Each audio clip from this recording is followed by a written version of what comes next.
Voltamos com 3-1. Nosso convidado hoje é o presidente da entidade reguladora de comunicação social de Portugal, José Azeredo Lopes. Participam desta entrevista a jornalista Mônica Tavares, do jornal O Globo, e a gerente de projetos especiais da TV Brasil, Berenice Mendes. Nós vamos iniciar esse segundo bloco com uma pergunta de telespectador. Dá para diferenciar controles de conteúdo de censura? Excelente pergunta. Dá para diferenciar de forma bastante fácil. O conceito de censura presume necessariamente uma intervenção antes de o conteúdo ser difundido, ou a aplicação de sanções relativamente a conteúdos por razões meramente de decisão política. Ora, a regulação da comunicação social, que não é controlo, repito, não é censura, evidentemente, e não é sequer controlo, só se faz a posteriori.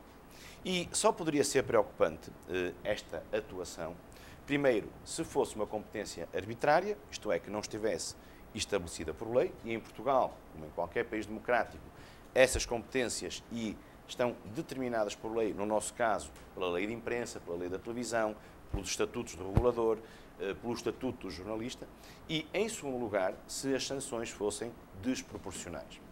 Ora, como é que se passam as coisas? Em Portugal, qualquer pessoa, coletiva, singular, etc., tem um direito de queixa. E aqui temos a tal dimensão o cidadão versus mídia. E essa queixa é gratuita.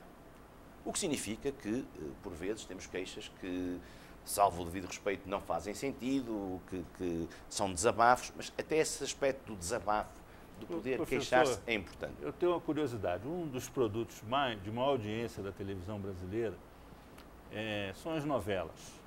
A teledramaturgia brasileira, ela tem excelente qualidade e é responsável por uma revolução nos costumes no Brasil.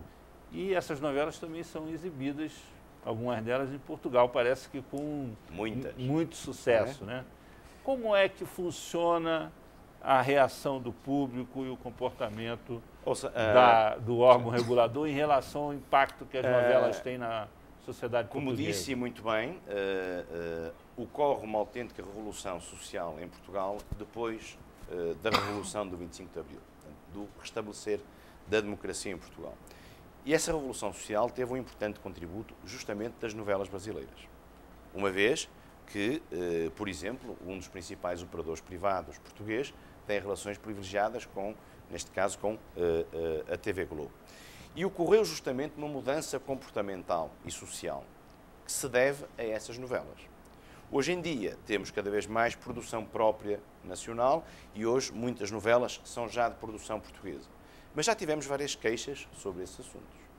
Quando, por exemplo, é integrada numa telenovela dirigida ao público juvenil, é integrado um episódio onde há um jovem que se droga. E muitos pais protestaram que não era bom àquela hora mostrar um jovem que se drogava. Evidentemente, o que é que significa?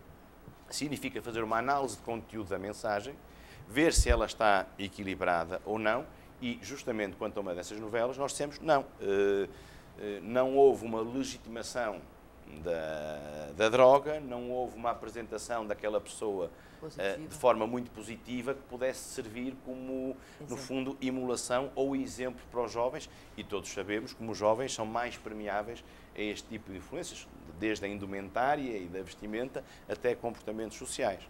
Noutra telenovela, dois jovens que tinham um comportamento homossexual. Portanto, essas questões são transversais a qualquer sociedade e a nossa posição é a seguinte: se for apresentada de forma equilibrada e não legitimante, ou seja, eu não consideraria legítimo que determinada orientação sexual fosse apresentada como melhor do que outra orientação sexual. Nesse caso, da adequação da programação a determinado horário, aí sim valeria o bom senso e a autorregulamentação das empresas. Em geral, devo-lhe dizer que as empresas, e falo pelo caso português, têm esse bom senso. Então, para isso, e muitas vezes até perguntam qual é a nossa opinião. Por exemplo, dou-lhe um exemplo. Tínhamos agora a moda do póquer, suponho que no Brasil também exista. Na Europa, o póquer está na moda, os programas sobre póquer. E houve um operador que nos perguntou o que é que nós achávamos? Se era algo para ser transmitido no horário noturno ou podia ser transmitido, digamos, depois do jantar. E como o regulador é um órgão colegial, discutimos francamente as questões. E a nossa posição foi que não iríamos proibir, ou seja, não iríamos sancionar se fosse transmitido, mas que nos parecia mais razoável, porque não é o póquer, é o que pode estar associado ao póquer, as apostas online, etc. Seria mais razoável, olhando para os públicos mais jovens, que são muito mais permeáveis a este tipo de mensagem, e seria mais razoável passar depois das 10h30 da noite, mas que não iríamos sancionar. Eles aceitaram, passaram às 10h30 da noite. Não é? Outras questões, as questões ligadas ao sexo e, sobretudo, à violência, são questões que surgem muitas vezes, não é? Mas há aqui já o desenvolvimento de um código invisível por parte dos operadores, mesmo em relação à sinalética dos programas, que fazem com que o regulador tenha que intervir muito pouco. O caso mais forte em que nós interviemos, e aí interviemos com muita dureza, ocorreu num jornal, num telejornal, e foi o caso do enforcamento de Saddam Hussein. Recordam-se desse caso? Sim, sim. E depois foi interessante verificar o quê?